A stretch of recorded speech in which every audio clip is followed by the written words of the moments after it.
Good evening, everyone who's listening out there in internet land. This is another session of the Libertarian Party of New York Legislative Affairs Subcommittee. We are going live this time. Last couple of meetings we haven't been live. We just recorded them, kind of talked among ourselves. But it's time to get out there to the public and start sharing our ideas and try to get some interest with the state legislature back in session, just to see what we could do to try to improve legislation that gets passed, make sure good stuff gets passed, make sure the bad stuff gets stopped.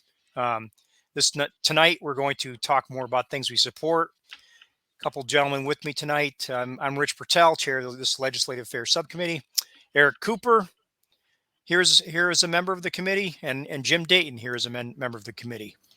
So we haven't really prepared too formally in advance here. We've been chatting for a bit before this, but if it seems disorganized, that's probably because we are. But that's the way it goes. Life happens. We don't have hours and hours to prepare these things, so a lot of it's kind of off the cuff. But uh, let's jump right into a few bills here. One of them, the Institute for Justice, is spearheading, and we'd like to really get behind this. There's a police reform bill related to criminal asset forfeiture policy. The bill number is A07225. And I will probably put a copy of this link in the, it'll be a public document. It's a Google Doc. We have put this together, and I'll copy and paste it here in the chat. And then you guys, anyone on the internet here could take a look at it.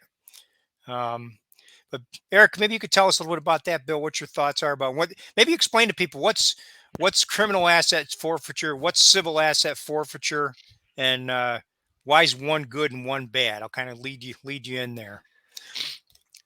Well, civil asset forfeiture, basically, as I understand it, relates to basically the taking of property solely for the property without a crime, without being indicted, without a crime being charged necessarily. A crime could be, but oftentimes you'll hear about people traveling with large sums of cash, and the cops find that suspicious because they say maybe you're a drug trafficker or something like that. Of course, they don't.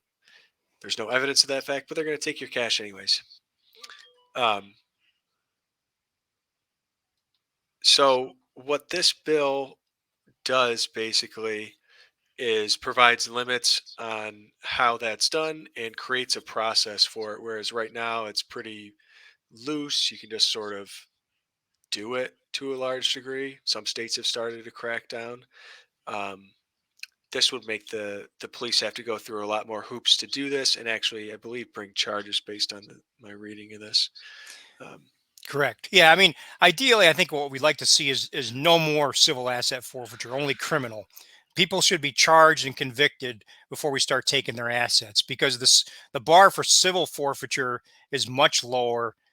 Sometimes property is taken from people when they've never been convicted of any crime at all, or never will be convicted of any crime at all. So it's a little more than extortion by the government, and it can be quite disgraceful. I know Philadelphia, a few years ago, the Institute for Justice did a study, and the average amount was just a couple $300, and from analyzing it, it became obvious that they were taking just enough money so people wouldn't put up a fight about it and try to get their money back. So it was quite disgraceful practice. So evil. Yeah. Some of the statistics out there right now about this, where it's like the amount of money or property or whatever taken through civil asset forfeiture is more than through robbery. It's just yes, great. yeah, it piles up. Yeah, I mean, it could be, it's quantity. In a case like Philadelphia and others, it's large quantities of people taking small amount of money. It's not the big drug kingpin where you take $5 million from. It's too often, a few $100 here, a few $100 there. And then impound yard fees and things like that too can get into it. Sometimes the impound yard fees are just obscene and ridiculous too. So I came in at the right time. Yeah. Yep. So yeah, make it criminal forfeiture. Convict them of a crime. Then let's start talking about what's appropriate property to remove from the criminal. All of it, man. If you're a criminal, they get to take everything. Yeah, I mean, and maybe in a lot of cases that's legitimate, but Yeah, convict him of the crime first, and let's see what's fair, what's Can we connected do to that crime, what's but don't take if somebody's a criminal and they stayed in their grandmother's house for one night, uh, you know, take grandma's stuff? don't take grandma's house because her grandson stayed one night with her and Yeah. he's a criminal. So Well, I think that's going Wait too a- far. Wait a minute. We actually stand for due process here. Somebody has to. Somebody might as well be for crazy libertarians. Might as well stand for due process. Might as well. Why not? process is crazy. That's crazy. It's always good for you to jump in, Tim, and might lighten the mood. Welcome aboard. Thank So you. if we go I'm glad to be here, man. I Yeah. miss you all. Tim O'Connor, the Freedom Variant. I didn't like member that of our name, committee. guys. What do you think about that? I like If the you- nickname. Love it. Thank you. So on this one, if you go to section 480.20, basically there's only 3 times or in 3 instances property can be taken without process. So incident to a lawful arrest, which I think is kind of what we talked about. Probable cause that the delay would result in the destruction of the personal property that is forfeitable under the chapter. And So, like my marijuana fields, they will just take them, and what will they do with them? well, only if you were basically already doing something illegal with it, it sounds like, or they had reason to believe that, and that if they did not seize that, they would also have to have reason that you were going to destroy it. Well, destroy is a tenuous word there. I'm not sure everybody would consider it being destroyed, but I'm just wondering. It would get used. Does that mean? But it's great that they have these limits on there, where right now it's pretty broad as far as I understand. Yep. And again, it's our friends at the Institute for Justice that are pushing this hard, working with Hunter and other sponsors in New York to try to get this bill passed. All right, so I Plug jumped for the Institute for Justice. They're very libertarian oriented, and they are what the ACLU used to be. The ACLU is becoming more and more of an embarrassment. They used to really stand for civil liberties, but I think they've become too partisan and too biased. I think too often they don't really stand up for civil liberties if it's not their political agenda to do so. So Institute for Justice is a much better group now. What's that? So they don't take on the hard cases anymore. Yeah. I think they've kind of wimped out too. Yep. Definitely have. So what's another good one to chat about?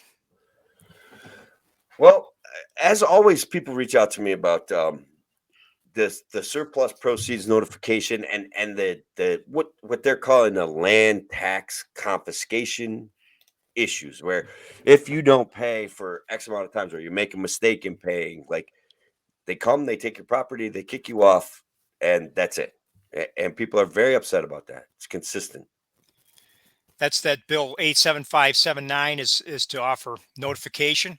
There's Yeah. certainly other bills out there too. One thing that's been talked about is the interest rate. I think that came up a few weeks ago. Someone was asking about it, and if I'm not mistaken, the cap is still at 20% for all but New York City, which is really obscene. All the states should be more like.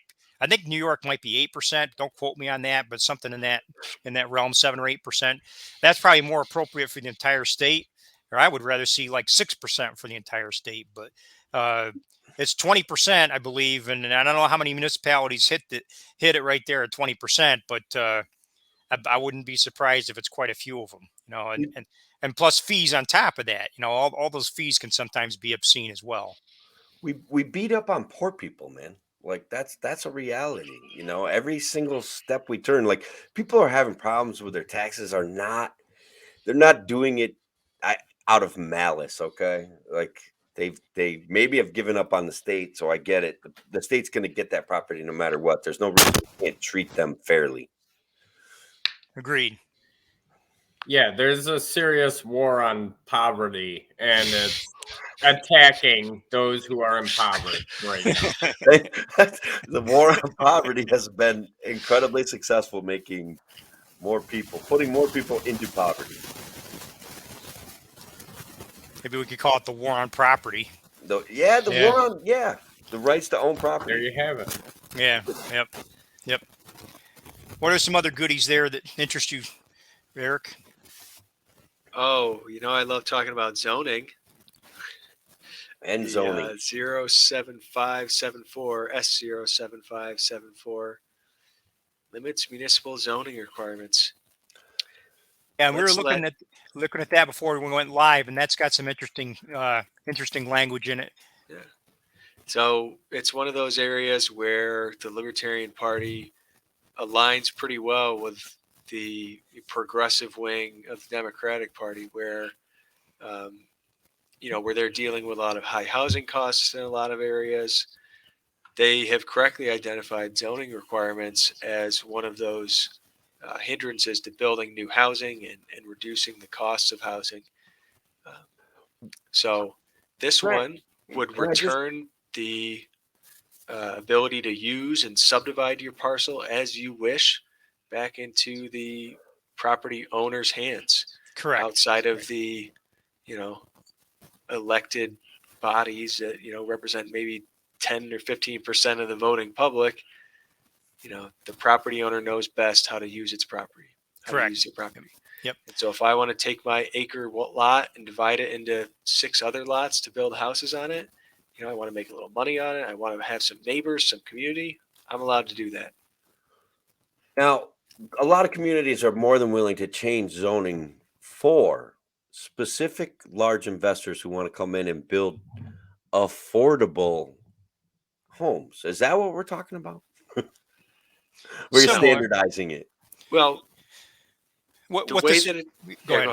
Yep. Oh, you go ahead. The way that it is right now, basically towns are probably more conservative than they would otherwise be, or they might otherwise want to be, because they want to avoid any perception of harm, and because the state also have the tools to provide relief if a large developer comes in. Like you're saying, basically, if I'm a large developer and I'm sophisticated enough, I can take stuff to court. I can apply for variances. I can go through the incentive zoning process and all these other things to sort of make it happen. Although it's still very time consuming, only because I have the resources can I do that. Small developers, local homeowners, the people actually in the community, they really don't have the opportunity to go around. So this would basically take that out of the town's hands, where they're, evaluating this very politically and saying, people have the right to use property how they want to. People have the right to own a home, live in a duplex if they want, to rent. Towns should not have that ability to basically preemptively say that, a certain type of housing is bad or wrong. A certain size lot is somehow, going to harm the community. It's ridiculous. You shouldn't be able to use your police powers. There's no difference between a 20,000 square foot lot and an acre lot, really, other than that's what your community wants. And for the most part, they just want to they want to make it more expensive. That's explicitly the purpose in a lot of these things. There's a war on poor people. There's a war on the lower middle class making a living. Side hustles. I get it. I think that's a great idea. We can standardize that, fix that. There is a lot in that bill. It's very it's ambitious, but it's all good stuff. All right. Yeah, so I just put in there in that bill, the towns was 5,000 square feet minimum, and cities and villages is 1,200 square foot minimum is what it would set. So as Eric said, the municipality can't set it any larger than that, but the developer could build bigger lots if he wants to. If you're a property owner and you want a huge lot, if you want a 10 acre lot with your house, there's no reason why you can't build.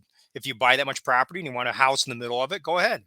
But what this is doing is saying the government cannot set large lot sizes as a minimum, thereby boxing out the lower end, more economical housing that people might want to build.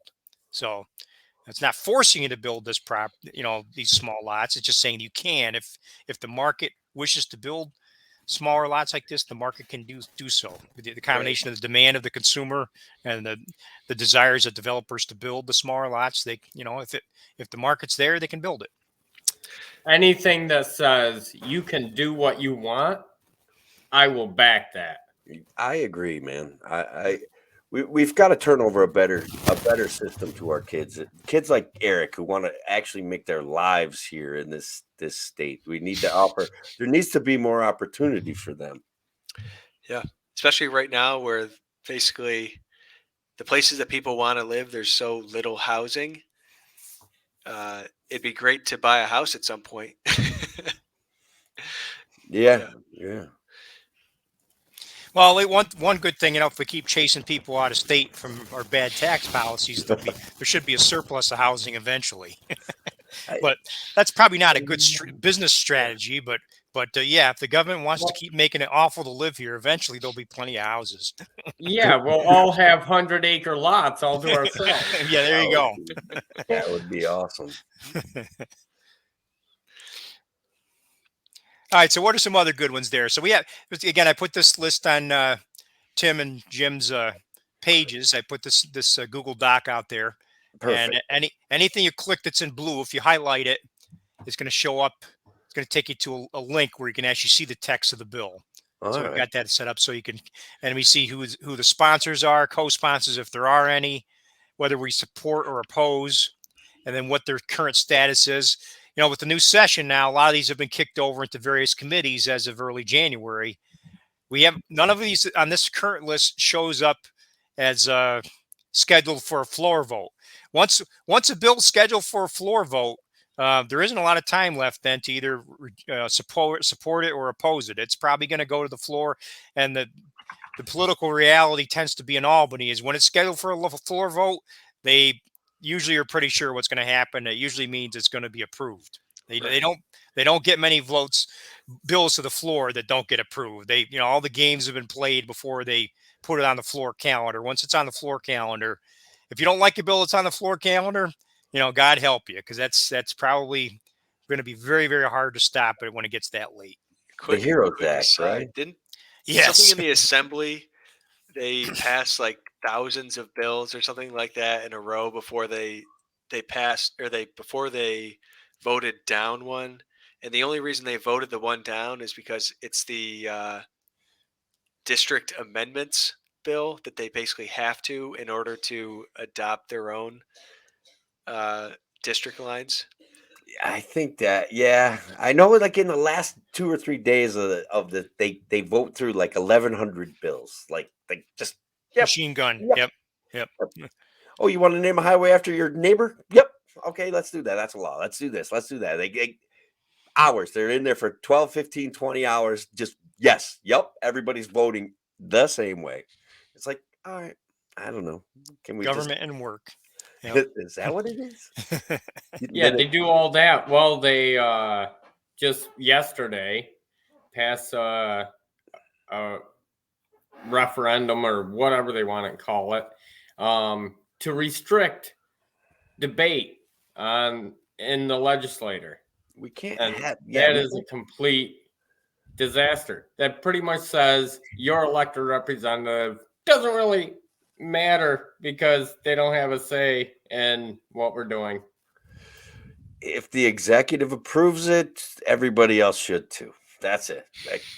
Well, the figurehead at the top gives the nod, everybody falls in line, and that's it. Honestly, it's embarrassing. You guys know, you've heard me rant about the state of the state in New York State. Unpleasant.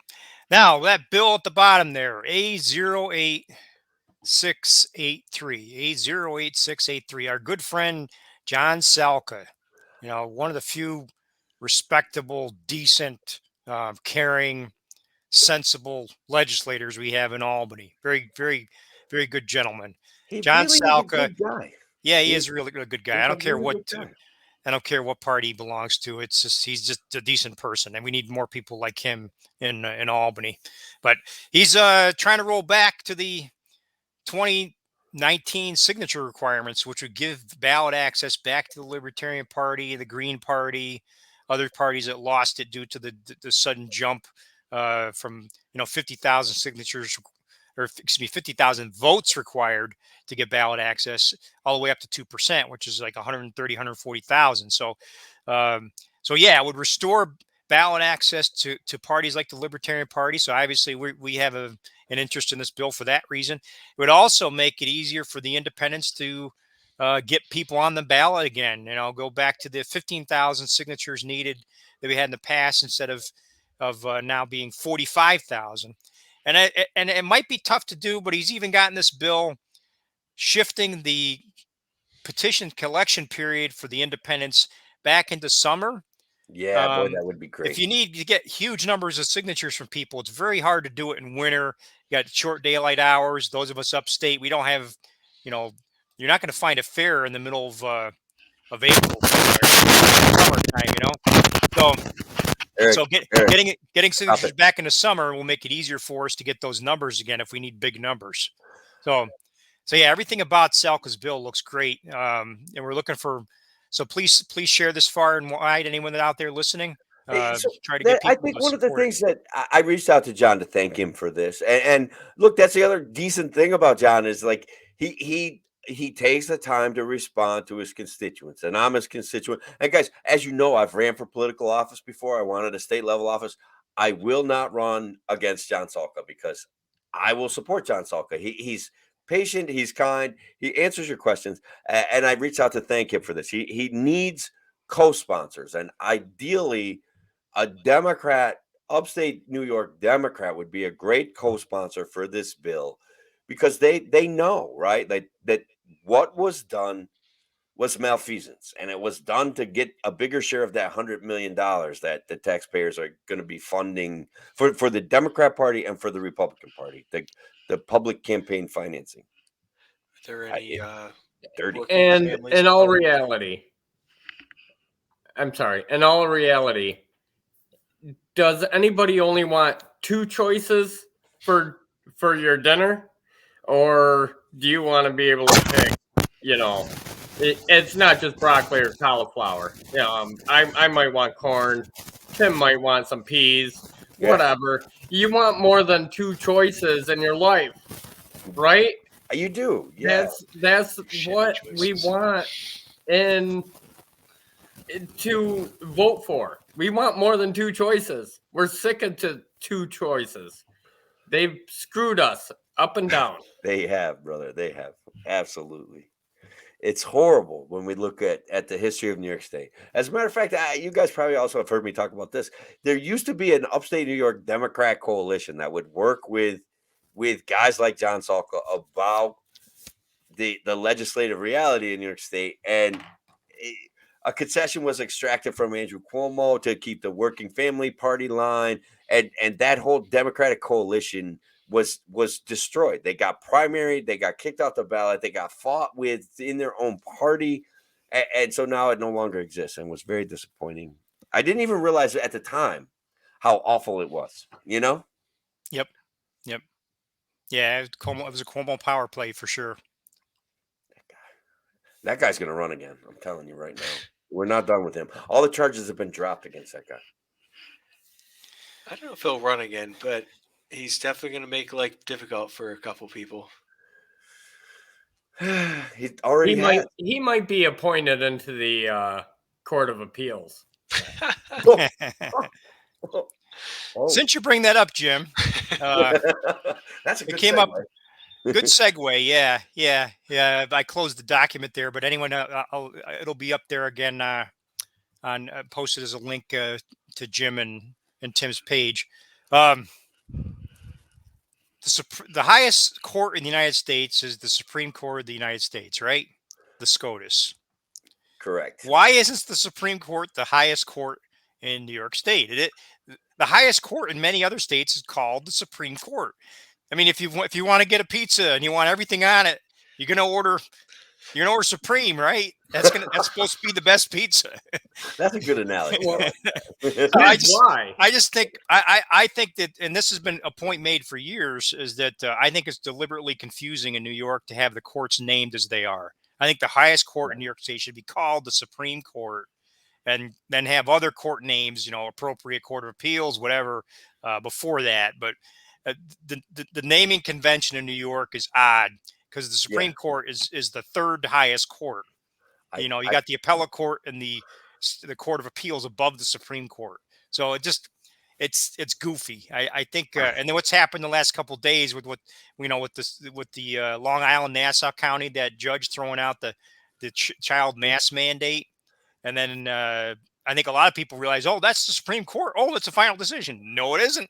It can be appealed. Guilty as Well, charged. here's I'm like, why. oh, Yep. it's done. Ding dong, the witch is dead. Hooray! Yep. And, like, Yep. and then they're like, hold on, just a second. I'm like, there's a reason for that. There's a reason for that. They appoint all of the Court of Appeals judges. They appoint them. They want complete control. It is not elected judges like the Supreme Court in New York State. Therefore, I mean, and they have a term of 14 years. Now, let's go back in history a little bit. When was the last anything other than Democrat a governor of New York State? what if we use the word progressive? And then I would say, never. Just saying. Okay, fair enough. There's never been a non-progressive governor of New York State. I just want to put that out there. Fair enough. But So yeah, they no, have a term of 14 years being appointed, and they've all been appointed by Democrat, progressive, sorry, Tim, progressive governors. Therefore, you're not going to get anything other than a progressive view out of this Court of Appeals right now. We're kind of stuck. yeah, Right. and they're gonna go political on it, right? They got the ruling. I read the ruling. I thought it was great. It was very straight line for a logical thinker like me. Like the executive order doesn't cover this behavior. The health department can't do this without legislative backup. I thought that that's exactly what courts are supposed to do, and that's exactly what our legislature, their responsibilities and obligation are, is to advocate on our behalf.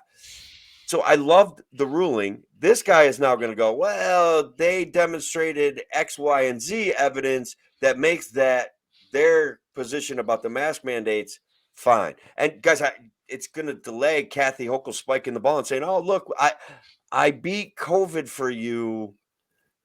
I'm lifting the mandates. Now she's got to put it back at least 6 weeks, at least. Well, if she wants to win her next election, yeah. Her only election, sorry. Yeah. The unelected governor of New York State. I think we got to practice saying that. Got to work it right in. Maybe I could segue to another related issue too, is that Mark Legowski, former chair of the Libertarian Party in New York, sent out an email to a bunch of people suggesting what scope should a Libertarian candidate for Attorney General focus upon. And that's a key point he made, is a lot to what Jim was talking about here, is evaluating the performance of elected officials to be sure that they're constitutionally compliant. If we had an attorney general that was really bird dogging these kinds of behaviors, then it wouldn't have to get as far as going to a court. The attorney general should be slapping their hands and saying, what you did is not compliant with the federal and state constitution. You shouldn't have passed this legislation to start with. You shouldn't have done this executive order, or this executive order should have been only for a week instead of 2 years. I think I think a Libertarian candidate for Attorney General needs to look at that. Needs to consider how they're what the comptroller is supposed to evaluate fiscal responsibility of different aspects of the government, and I think the Attorney General should be looking at constitutional responsibility and accountability of elected officials, and I mean, all the way down to the county and municipal level too. I mean, I think it would be a good focus to get the Attorney General to work on those kinds of issues more, and I think our candidates should really push that hard, and maybe we can sway the conversation a bit, with Letitia James and others that are ultimately in power. My assemblyman, as we have been talking about him, is because I reached out to him. I was so disappointed that this the granting of the executive order went on for so long. He said there were promises made that they would revisit this every 30 days. And he's like, and we haven't been back in session, and they refuse to come back in session. They are not honoring their promises. And we don't have a news media that stands up for these things, that recognizes the importance of a legislative system and an executive system, even in times of crisis. So we don't have a news media that says, look, promises have been broken. What are you guys going to do about it? We don't get the truth. And so that, anyway, you guys know I go crazy, but that was, Well, and that the, and made the me nuts. media can do so much. They do so much with fear porn because that sells the papers more than anything. So they really jump on the fear porn instead of trying to evaluate the performance of government. They just pile on to the fear porn. It takes a lot, though, to evaluate government. I mean, it's the same. It's the reason why we talk about like voters not being informed, and nothing against voters, of course. It's obviously not their job. It is for the papers, but it is very costly to dig through a lot of this stuff as far as time cost goes. You know, to become educated on like what the appropriate policy is. You know, it's tough. I mean, Yeah, well, when I when try they, to follow local government, even it's impossible. yeah, I when just they, commented a couple days ago on that subject, and I think part of what feeds voter ignorance is the fact that we don't have town hall meetings. Like I'm in a small town. I think we should go back to a lot of towns and villages. No more representative government. Go back to town hall meetings where meetings that every citizen has a voice in what goes on. Stop electing. If you're in a town of 500 people, just don't elect a representative. Just govern yourselves. Have town hall meetings, especially with the ability to have with Zoom and remote like we're doing now. Technology could allow for fairly large government entities to be managed directly by the voters, by the constituents, by the residents, instead of having to Actually go never with heard of elected that concept. representatives. So I think That's that's how- what's fed the ignorance of the American people, is that we're punting the ball. Even the smallest little towns and villages, they want to elect representatives, and then just how inefficient that is. If you got to have a town of 500 people, and if you're going to elect a board of 4 or 5 people and you pay their salaries, it's like, yuck. It's what a waste of money. Aside from the Yeah. fact that it just perpetuates ignorance. We were literally built on we the people, right? That's all I got to say about that. I get it, but like, look, I don't know, 81 million people voted for Joe Biden willingly. So I'm like, sometimes democracy is not like, sometimes democracy has certain inherent inefficiencies. I want to put that out there. When 50.1% can dictate to 49.9% what the rules and terms of your agreement is, I am reluctant to say we need, but but to your point, our current system also has flaws. Right? I mean, that's the conundrum we're caught in. Like, what is the answer? If we don't get third party representation, if we don't present a real challenge, if Queter and Larry don't present real challenges, they're not going to change. Like you look at, I've been drawing this analogy. I don't know if you guys watch my show, but drawing this analogy with how Joe Rogan changed CNN's narrative almost overnight. When Joe Rogan got 50 million views, CNN immediately the next week started saying, well, some of this stuff about COVID looks a little sus, and it's like, I'm not saying that they went all the way full, like, oh my God, we got to open things up, but their tone changed. So that's what we have to do. I'm afraid kind of that's the best, that we can hope for. Is that the right way? I don't know. I don't want to be negative because I'm a happy guy. They're all starting to step back a little bit. They're all starting to step back. Not the two old guys I was in the store behind the other day. Oh my God, they're like, those anti-vaxxers are going to kill us all. And I'm like, that's not science, fellas. Like they had their cloth masks wrapped tightly around their heads, and they were totally like, and I'm like, the things that survive in the collective consciousness when some idiot like Joe Biden says, if you get vaccinated, we won't spread the virus. And it's like, wrong. It didn't work that way. Stop it. But that survives, and people are angry. And so as the narrative crumbles, they're going to get angrier.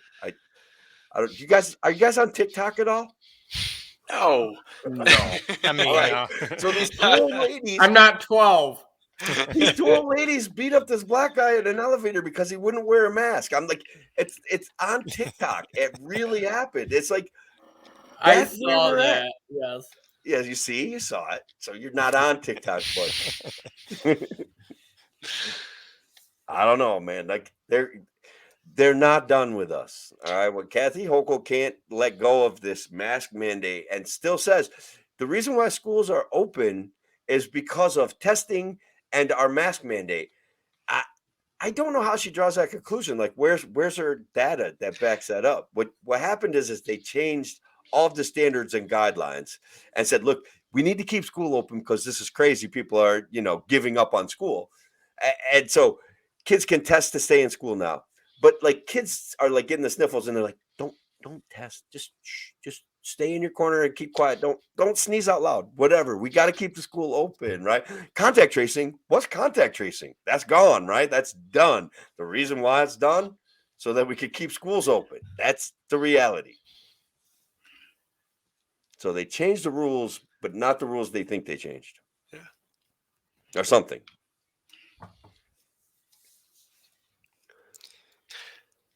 not quite an hour yet, guys, but maybe we'll just wrap up a little early. And let's just, what are some other things right on your tip of your tongue that you want to shout out about? Tim or Jim, anything else you'd really like to talk about?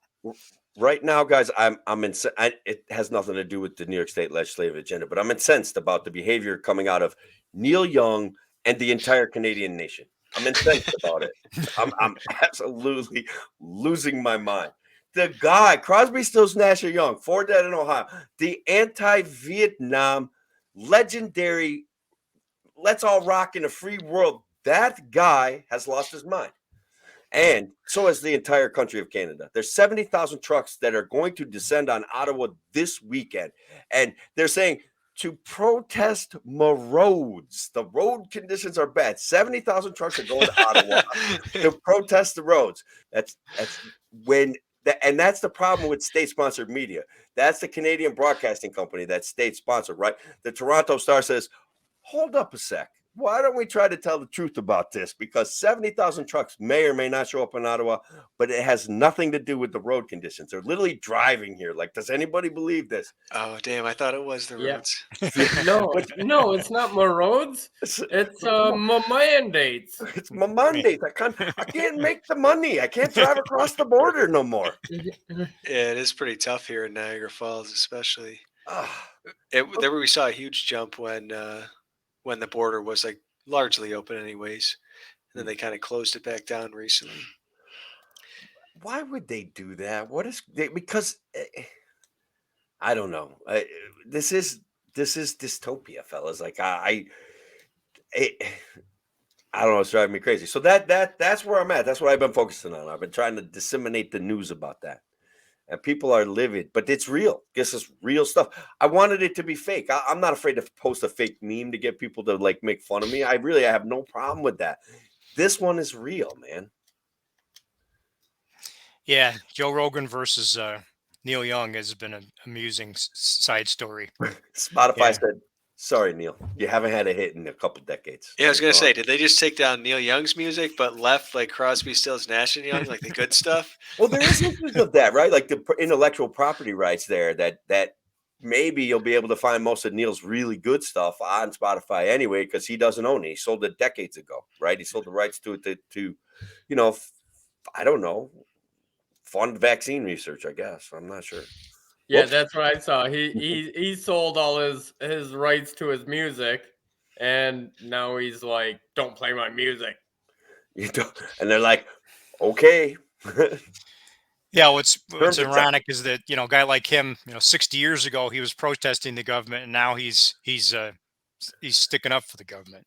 So yeah, And I do think that we're going to see this. Like I said, and I'm not the COVID narrative. COVID's still real, guys. I get it, but the narrative, the government response to COVID has honestly been overblown. And we all know that, guys. We've had this conversation over and over. The Heroes Act was like a slice of insanity, like with frosting on it. Like, okay, like great name for a bill, but it's a mess, right? It's horrible for small business. And it just, I don't know. I'm rambling probably, but I just can't help it. We're in a. It's going to be interesting to see how the tyrants respond to their loss of power, if they in fact lose power. What about A416? Whatever happened with that? They pulled it, I think.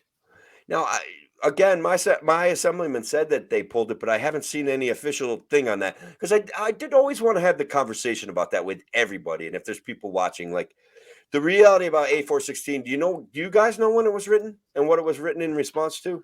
It was written a few years back, well before COVID, actually. Yeah, it's an old bill. Yeah, it was You like guys know 2015 why it was it was written? introduced. I do not know why. Okay, it Right. was written for Ebola, right? So like Okay, yeah. they wanted to be able to seize people that are bleeding out of all of their orifices on the street and put them someplace safe to get them away from the population. And so at the time, it was probably like everybody was afraid of Ebola, and Ebola turns out was, on a percentage basis, much, much deadlier than COVID. So it was written in response to the Ebola outbreak and the fact that we wouldn't slow down travel, because travel was really important back then. So it was written in response to that, and it kept getting reintroduced because what if Ebola comes back, or what if Ebola ends up being really more contagious than it was the last time? So that's why it was written. If Ebola was as contagious as COVID, I mean, I don't know. Would you vote for A416? I would not vote for anybody imprisoning people because of a suspicion of sickness. No. But what if it was they're dying on the streets and they scoop them up and put them in a camp to keep them away from you in hopes that they live? I would say maybe just tend to them in the van that you put them in the first place, so you're not throwing them in a camp and contaminating the whole camp. I see what you're saying. I mean, you're dedicated to freedom. That's good. I'm not. Occasionally, I am not quite a real libertarian, but there was moments like I actually just want people to know what the actual history of 416 was. And I found it to be interesting when I did a little bit of research, because that Nick Perry guy, honestly, that he withdrew it because of people's reactions to it right now, and he's done some really good stuff about prosecutorial overreach, which he's like, let's punish bad prosecutors, right? Like, let's punish them. And I wish I can't remember the bill off the top of my head, but he wrote a bill, got it passed. Like, bad prosecutors in New York State, you can bring charges against them, if I'm remembering the context of the bill correctly, which I may not be, most likely not, but something along that lines. I put it in the private chat, the link to the bill. I guess it says it's like not active this session. They struck the enacting clause of it. But Tim, I think that you're right. Like, I think that under certain circumstances, a bill like this might be appropriate, but it would have to be, it's too broad, really right deadly. It'd have to have like appropriate process and procedures in there to clearly say, like, there has to be a clear basis saying, why the link. It shouldn't be like zoning laws, the silly and contrived reasoning for doing certain things. they should there have has to to be, like, name the disease, right? Like, Yes, maybe, it would like, have to be limited to the actual situation at hand and not so generalized to where, oh my God, that guy sneezed. Let's put him in prison. yeah, well, Eric just sneezed, honestly. Like, the COVID cops are coming to your house, brother. I'm telling you right now. But yeah, so that's the issue. We can all envision a disease that would merit this, but is not it. I don't think. And also, I don't like the bill on its face. I think if it came right down to it, Jim, I'd be with you. It would take some bravery, right? It would take some guts and say, no, we don't put people in camps. We're better than that. But, but that's how 416 came out originally. Ebola response, and they wouldn't shut down travel. They wanted to be able to take people off of a plane and put them in a camp and quarantine them until they were proved that they were free from Ebola. Right. Yeah, let's take suspicious cases and they don't necessarily have to test positive, but we're going to stick them in a camp full of positive cases, and just to make sure they don't end up positive, right? Something like that happened in New York, and it really backfired awfully. If I remember correctly, it was based on money, and people still sit there and go, "Oh, stunning and brave," and it was like, stupid and greedy is not the same as stunning and brave, but that's just me. Anything else for the good of the order, guys? No, Well, but thanks do for we letting me in.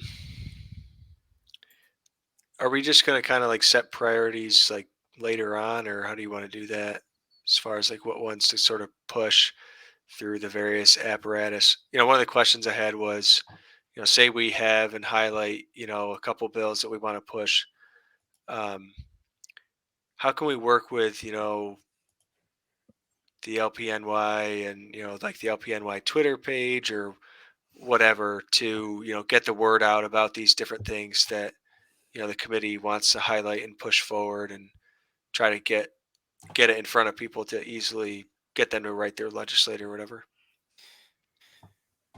Yeah, and actually, let me bring up something that we talked before we went live. There's a tool called Voter Voice, and long term, we'd like to have the budget in the LPNY to afford to use this tool. But it's a really neat program. It's an organization that's built a web-based interactive tool where you can just do a couple clicks with your mouse and end up sending an email to your own personal representatives. Because that's one of the challenges of trying to stimulate people to reach out to their legislatures is people don't necessarily know who is your state assemblyman, who is your state senator. And right now we're in redistricting, so I don't even know yet. Right? None of us here knows who our state assemblyman or senator is. It looks like we're going to have some substantial butchering of the district lines this year, so we're all going to be in all new districts and have new representatives. But this voter voice tool, which I've seen other advocacy groups like the Lawsuit Reform Alliance in New York, our friend Tom Stebbins, he uses that tool.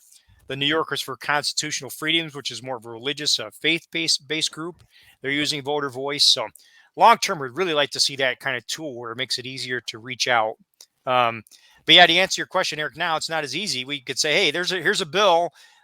Please contact your assemblymen and senators in support of it, like that 7225 criminal asset forfeiture that Institute for Justice is pushing. We can verbally stimulate people. We can share on Twitter and Facebook, but it'd be great in the future to have an email campaign using a voter voice where we could shoot it out and people could just do a couple clicks with a mouse and contact their representatives and say, hey, I support this bill or I oppose this bill. But yeah, we're going to keep going. Tony DeRazio, the first vice chair of the Libertarian Party of New York, really good about public engagement. And Lisa Gansky works with him. She does a lot of the content monitoring on Twitter. So Tony's got a good committee and certainly helps us with press releases and advocacy. So we'll certainly get him engaged. But yeah, anyone that's listening, look up this Google document, bring it up and start reaching out. Look at the individual bills. You can click on any of them in the blue there and get the content and see if you think you like it and want to help us, move it forward. But yeah, that's the challenge is getting the boots on the ground to make these things happen. That is the challenge. And guys, look, we're friendly. You can participate in shows like this. You could do little things like just reaching out to us and asking our opinion on stuff and offering your opinion, because this is the quintessential moment of many hands make light work. If we don't reach out to our assemblymen and our senators, our representatives, literally 5 cat ladies control the entire state. They will write to them over and over again. And I stole that joke from Tom Stebbins, but still. Yep. Tom's right on with that. Yeah, I think even in the spite of the digital age, where it should be pretty easy actually to contact our representatives compared to in the past, Tom's brought up and other people have brought up that some of our elected representatives can go days before they hear from anybody. So there is a vacuum there. I mean, people aren't reaching out to their representatives as much as they could be. There's some bills that get tons and tons of reply, but others that are important, other bills that are important, it seems to just get kind of ignored, don't get much of attention at all. Do we want to try to set up like a day, like a legislation day or a lobby day for later this year after the budget? I went to a lobby day once with the Chamber of Commerce. Oh gosh, it's probably been 6 or 7 years now, and I think that day was particularly focused on scaffold law reform. That's something we'd certainly like to see again, right? Every year, business advocacy people talk about the ridiculous scaffold law in New York, and it's frustrating. It seems like we can never get past the trial lawyers and get this archaic legislation fixed. But yeah, there's a lobby day frequently about that. Yeah, I think it'd be good. I've been to a couple protests in Albany, but I think it would be nice to organize an actual lobby day where we have people show up in Albany and voice Yeah. voice our opinion. We just gotta, if we do that, we can help people if they do, RSVP that they're going to come, set up meetings basically with their legislators so that they have a couple minutes to talk to them about, whatever's an interest to them. I meant to reach out to you directly, but is the Burke bill on here? And I don't know what its number is. Do you guys know who I'm talking about? The psychopath out in Erie County, No, I don't know Patrick that one. Burke. Okay, he wrote a bill, and he's Assembly District 142, and he wrote a bill that wants to deny coverage to patients who for COVID-related treatments like monoclonal antibodies. Oh, right, I've heard of like that. Okay, yep. All right, so I think that would be one that number one we can get some leverage on. Number two, I've talked about it a couple times and I've gotten reasonable amounts of response on it. So I think what he wants to do is ignorant of what insurance actually is. Okay, and so he wants to carve out an exemption. If you don't get vaccinated, you have to pay all of your COVID expenses. And I think that is if we want to free up the insurance market, that is not the way to do it. Okay, is not to make carve outs to make insurance automatically more profitable and punish people who don't want to get the vaccine. Okay, so I will send you some more information on it and his positions, and it was one of the most offensive bills I had ever seen. Now hopefully it gains zero traction, but I think that's something that people would want to engage in, and perhaps we get some more hands on this wheel. Well, we're actually seeing that right now anyway, right? Yeah. Like people that need surgeries or, Oh yeah, cancer treatments, whatever. Oh, well, you're not vaccinated. We're gonna put someone that is in your slot, and you got to wait until we call you and say, we have room for you now. Right, Eric, you kids might not remember this, but there was a time when the government was promising us health care, and radical conservatives were like, you're going to ration it and use it as a whipping post to beat people into your behavior patterns. And they were like, oh, we would never do that. And it's like, all it took was COVID, and they are doing exactly that. It's amazing. Eric's like, I don't. No, I remember I went to a town hall meeting when they were like first introducing the whatever Obamacare or whatnot. Can't remember what the congressperson's name was at the time, but yeah, I remember there was that was the whole big thing was the death panels. Yeah, whatever, right? Yeah, we won't do death panels. Oh, and now the government's like, oh yes, we will. Oh yes, we will. Mhm. But Funny how things change. I know there's a lot of talk about like using healthcare as like leverage, like employers use healthcare as leverage so that they keep people in positions and whatnot, and that's like immoral. Yeah, using somebody's health as leverage for forcing them to do stuff is not moral, regardless of how you But do if the it. government does it, is it then become moral? Never does the government doing anything become moral. No. Whatever the government I've got friends and family right now that have gone through 3 different doctors in the last year.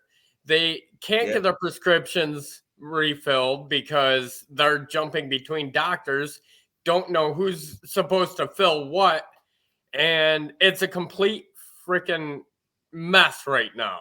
So I've got good friends of mine that are suffering right now because they don't even know where to get their prescription from. Do you guys think we should raise money for ICU beds. Like I think an ICU bed itself costs like I don't know $7,000. So if we raise money for ICU beds, can we straighten out this problem with the lack of ICU beds in the state? We just get them more beds. I haven't Unfortunately, analyzed. no. They I just haven't. need the mattresses. We get the mattresses. Yeah, That's what I was saying. We could cheapen up the experience a little bit and say, look, this is the libertarian version of an ICU bed. So if I'm not mistaken, South Carolina just passed the prohibition of certificate of need laws. They just Oh. passed it in their state senate. Wonderful. Just yesterday or maybe today.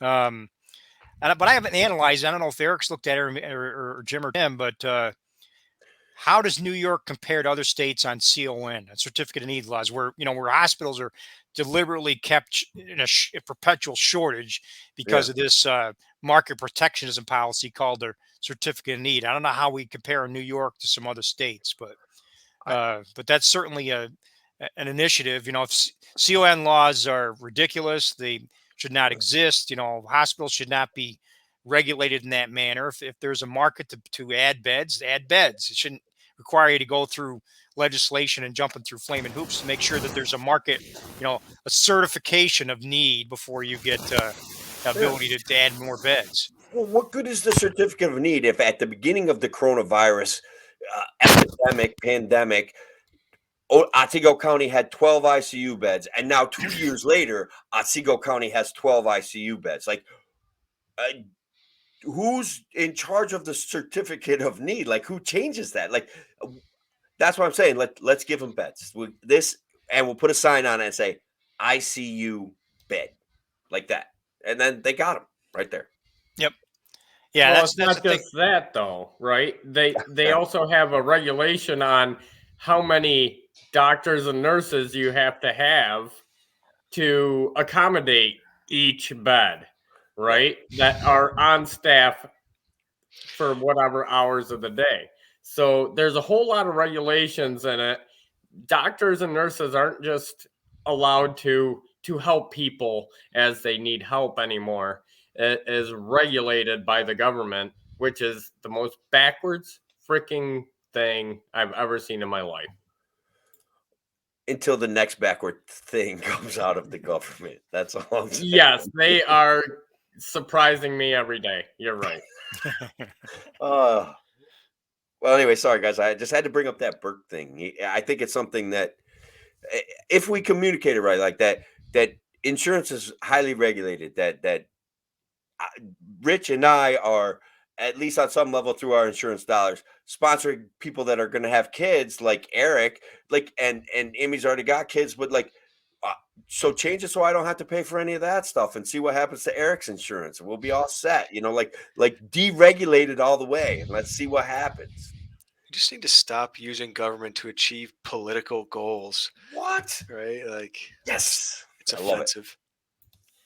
Wait, stop politics from achieving political goals?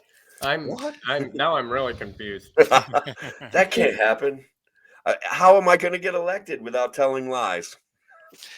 Coming up on an hour, guys. I want to finish up soon. Any All right, last closing thoughts?